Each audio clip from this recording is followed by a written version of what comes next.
Hi, how's everybody doing?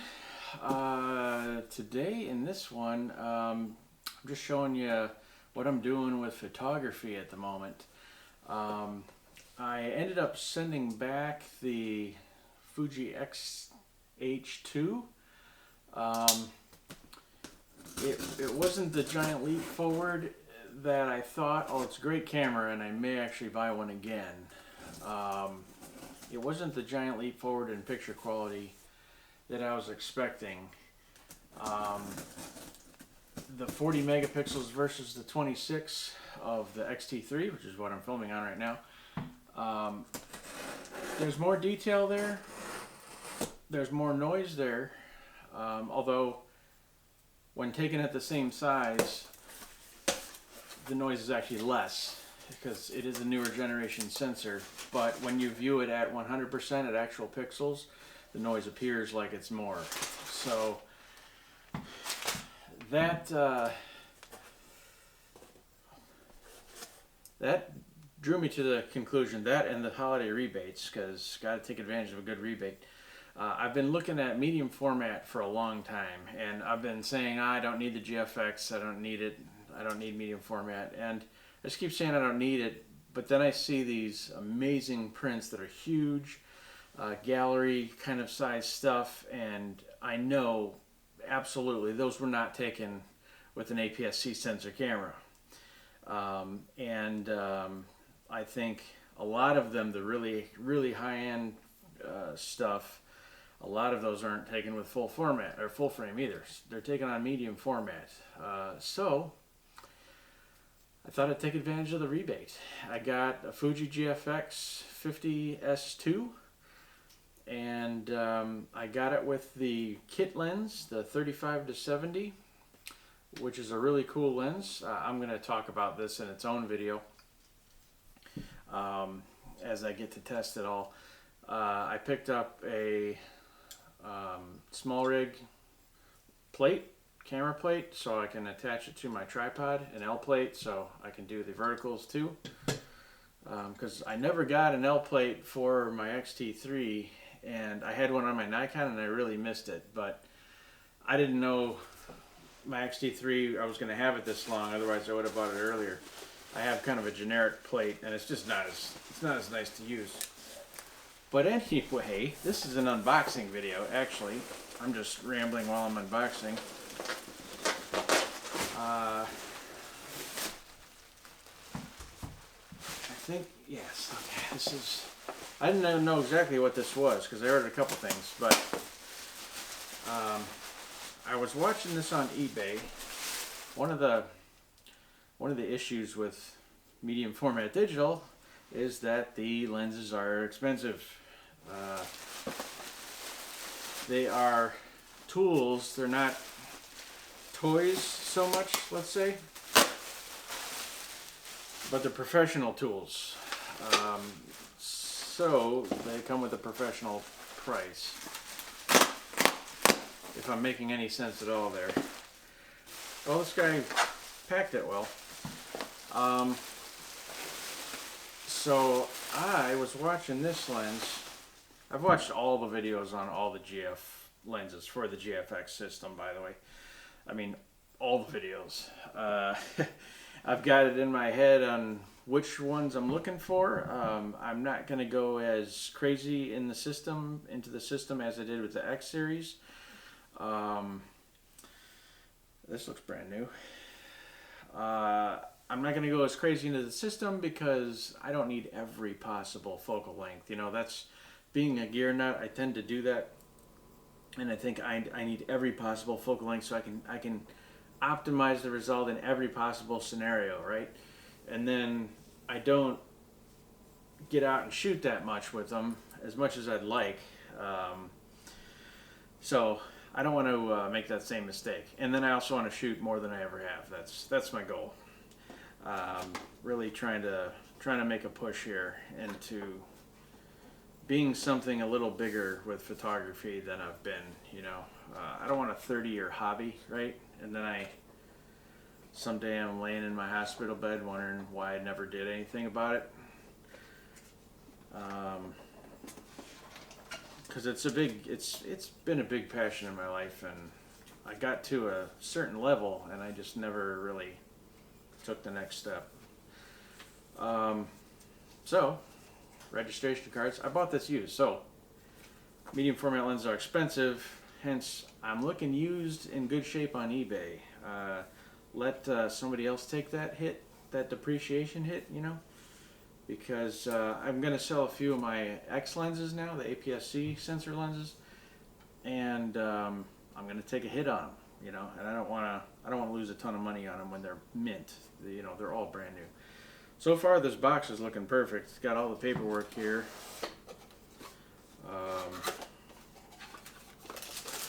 It's got the lens bag.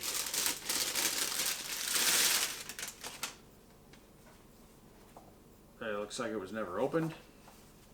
This is how my lens bags look. Because who needs a lens bag?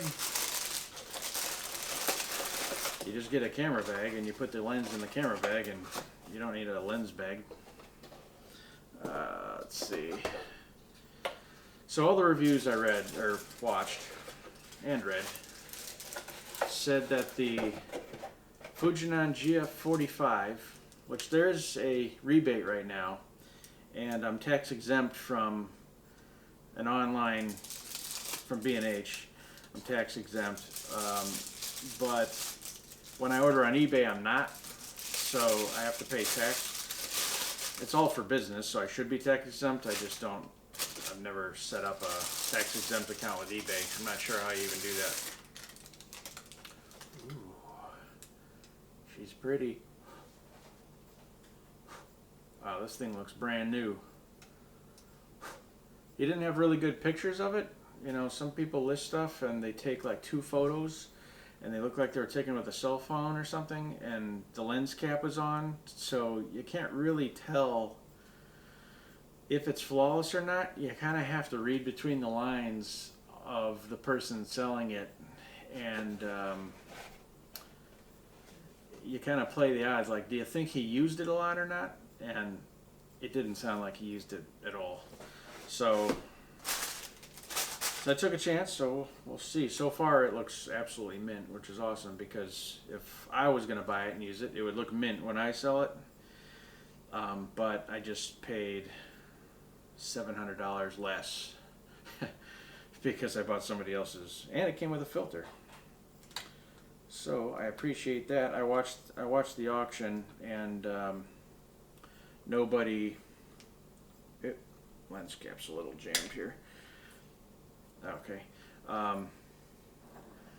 Yeah, I watched the auction, and he had the start price pretty high, so nobody would want to go into the auction until the last seconds, 30 seconds to go. Nobody still had bid. So I put in a bid at the starting price, and I got it. So he said that he put a UV filter on the moment he got it, and he never took it off. So there's a UV filter on it.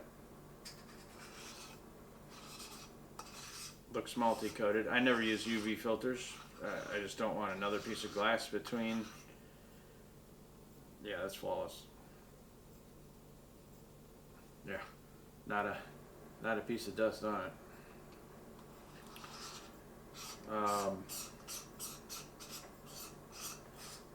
So that's cool. It's nice and light, about 490 grams, I think. It's my first lens with an aperture ring, because the 35-70 doesn't have an aperture ring. And it's also now my fastest lens, because this one is 4.5 f4.5 to f5.6. It's a variable aperture zoom, but it only opens up to 4.5. So this one opens up like 2.5 stops faster. So that's cool. So lower light, and from what I understand from the resolution charts, this one's sharp, almost right to the corners, right to the edges, wide open. So you can use it wide open. So I think the medium format lenses are a little more professional oriented, where the standards are pretty high on image quality. Oh yeah, that's butter. Really, let me see the mount here.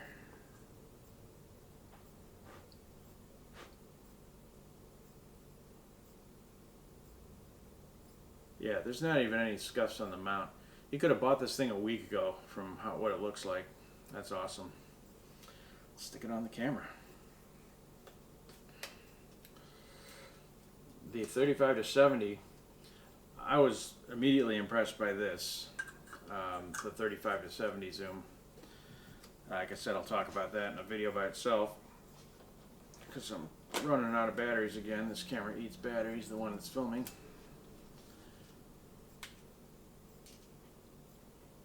Oh yeah.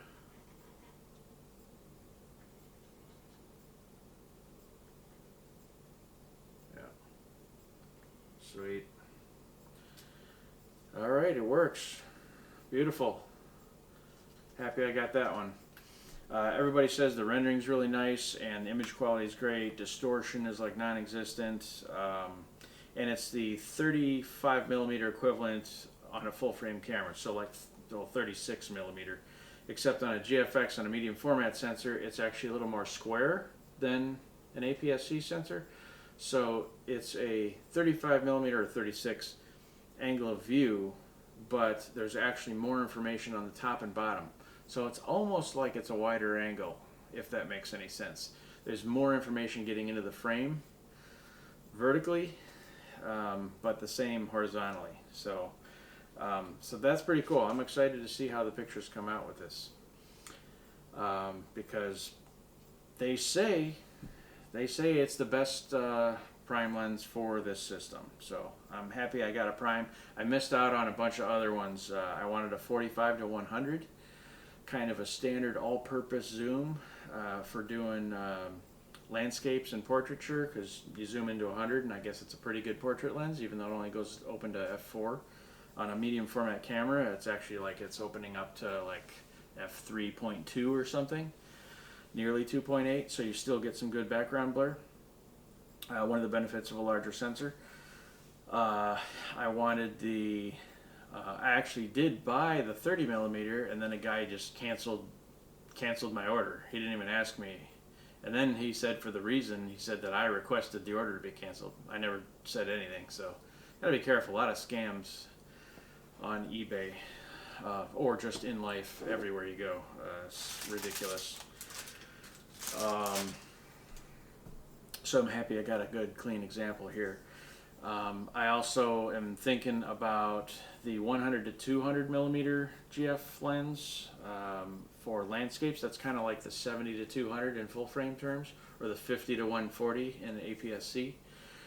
That one was max aperture is only 5.6, but it makes it a much lighter lens, and for its purpose, for my purposes for it, would be landscape, so I probably would be stopping down to f8 or f11. Being 5.6 just makes it lighter. That's got a hood too. And then the other one I'm considering, I'm sort of between the 80 millimeter and the 110. If I want to do some serious portraits, the 80, they have two dedicated portrait lenses, and that's the 80 millimeter and the 110. And the 80 is more flexible because it's really like a 63 millimeter equivalent, a very short telephoto. The 110 is bigger, heavier, but focuses faster, and the optical quality is even that much better. They're both expensive though. They're both over $2,000. They have a rebate on the 110 right now, bringing it down. I wish I got this guy's 110. I bid on it. I have 30 seconds to go too. I bid more than the last guy. The guy squeezed a bid in 1 second to go, and he beat me out. And he got it for like $300-400 than the next cheapest one on eBay. Kind of crazy. So missed out on that one. That would have been a sweet combo. Just two primes, a 45 and a 110, that cover wide angles and group shots, or slightly wide angle and groups, and then a dedicated portrait. and then with 35 to 70 would just cover sort of the mid-range zoom, good landscape and hiking lens. Anyway, I'll stop rambling. That's what I got going on right now. The first files I saw out of this thing are insane. Everybody online wants to tell you that medium format, you don't need medium format, you know, full frame's fine, there's no difference, and all this stuff. All these articles I'm reading, you know, they compare them side by side, like you can barely tell the difference. Even a DP review reviews this camera, and they act like, why would you get it? You can get the same results out of a full frame. I took pictures with it already, and it's so much better. It's so much better. Let's just say that. It's kind of crazy. So there's just more color depth. There's more dynamic range. There's the amount of detail you can pull out of the shadows out of the raw files. I'll talk about that, but it's awesome. I got some good stuff coming. So thanks for watching, and I'll see you on the next one. All right, have a good one.